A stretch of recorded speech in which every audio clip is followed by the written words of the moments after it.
नमस्कार, मैं हूं पंकज कुमार और आज हेल्थ क्लास में बात करेंगे कि भारत में कोरोना के यूके स्ट्रेन का बढ़ता प्रकोप। जी हां, पंजाब में 81% सैंपल में यूके वेरिएंट मिला है।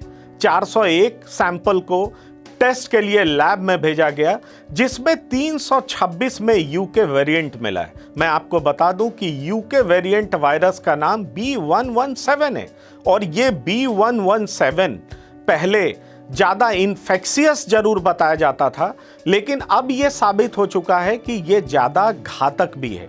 ये मैं नहीं कह रहा, खुद यूके के साइंटिस्ट कह रहे हैं, रिसर्चर कह रहे हैं। यूके ही नहीं, अमेरिकन साइंटिस्ट और रिसर्चर भी कह रहे हैं। अगर मैं यूके वेरिएंट की बात करूं तो यूके में जितने भी कोरोना केसेस के मामले हैं उसमें 98% मतलब 98% नए स्ट्रेन वाले मामले हैं, यूके वेरिएंट वाले ही मामले हैं। अगर मैं स्पेन की बात करूं तो 90% मामले यूके वेरिएंट के ही मामले हैं। और अगर पूरे देश की बात करूं तो 110 देशों में यूके वेरिएंट का प्रकोप है। अगर मैं भारत की बात करूं तो अभी भारत सरकार के हवाले से जो खबर आई है उनके मुताबिक 795 ऐसे केसेस दर्ज हुए हैं, जिसमें यूके वेरिएंट से लेकर के साउथ अफ्रीकन और ब्राजीलियन वेरिएंट पाए गए हैं। लेकिन पंजाब में ये चिंता का सबब तब बन गया जब 401 सैंपल में से 326 सैंपल में यूके वेरिएंट मिला है।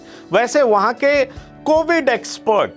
कोविड एक्सपर्ट कमेटी के हेड डॉक्टर के तलवार कहते हैं कि ये ज़्यादा संक्रामक है, इन्फेक्शियस है, पर ज़्यादा वायरुलेंट नहीं है। ये उनका कहना है, पर क्या वाकई ऐसा है क्या? मैं आपको ले चलता हूं लेटेस्ट स्टडीज की तरफ जो यूके ने कंडक्ट किया है और अमेरिका ने कंडक्ट किया है। यूके के निकोलस डेविस ने, जो कि एक मैथमेटिकल मॉडलिंग के आधार पर इन्होंने एक स्टडी कंडक्ट किया नवंबर से लेकर के फरवरी के बीच में, और उसमें इन्होंने पाया कि ये 55% ज़्यादा घातक है। जी हाँ, 55% ज़्यादा घातक, जबकि पहले कहा जा रहा था कि ये इन्फेक्शियस है लेकिन ज़्यादा घातक नहीं है। ये मैं आपको बता दूं। उसके बाद निकोलस डेविस ने और भी इससे ज़्यादा ये बताया कि ये 43 से लेकर के 90% ज़्यादा संक्रामक हो सकता है। बढ़ते हैं अगले स्लाइड की तरफ, मैं इधर आपको दिखाता हूं कि ये 43 से 90% ज़्यादा संक्रामक हो सकता है। और अगर मोर्टेलिटी की बात करें तो 55% ज़्यादा मोर्टेलिटी इससे हो सकता है। ये निकोलस के मुताबिक, स्टडी के मुताबिक ये चीज़ें सामने आई है। वैसे अमेरिका ने भी इस पर स्टडी किया है और मैं आपको बता दूं कि डॉक्टर एंथोनी फॉची ने व्हाइट हाउस में जब प्रेजेंटेशन दिया तो उसमें यह बात कही। लेकिन उससे पहले मैं आपको बता दूं कि संक्रामक मतलब इन्फेक्शियस ये कितना है। जिस स्टडी में निकोलस डेविस ने पाया 43% से 90% ज़्यादा संक्रामक है।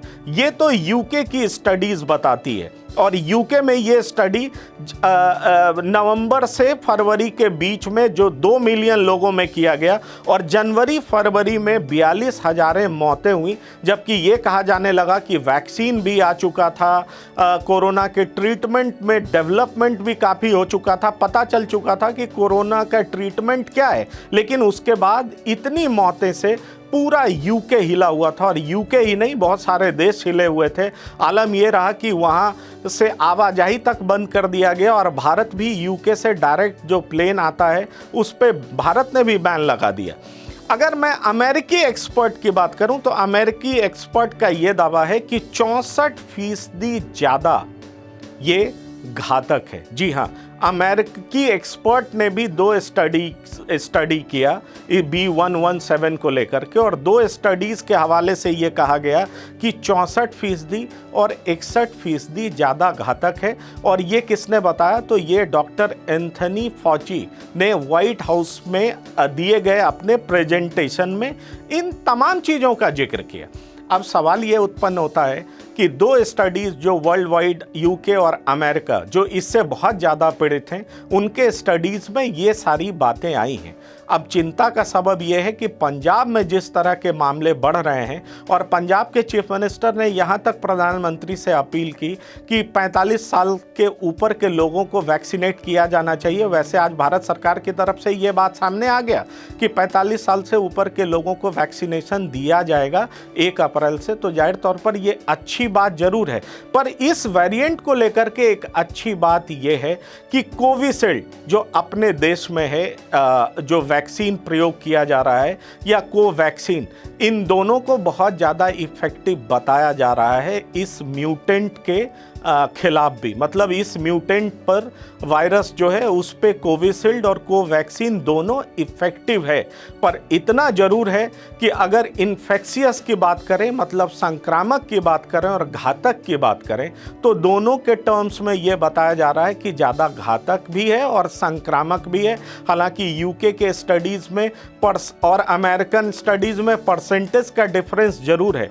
वैसे यूके वेरिएंट के खिलाफ चिंता जरूर बढ़ी है, लेकिन अच्छी बात यह है कि भारत में जिन 2 वैक्सीन का इस्तेमाल किया जा रहा है, उन दोनों वैक्सीन को यूके वेरिएंट B117 के खिलाफ काफ़ी असरदार बताया जा रहा है। जाहिर है ज़्यादा लोग वैक्सीनेट होंगे, ज़्यादा से ज़्यादा लोग वैक्सीनेट किए जाएंगे, तो ये वायरस उतना ज़्यादा असरदार नहीं हो पाएगा।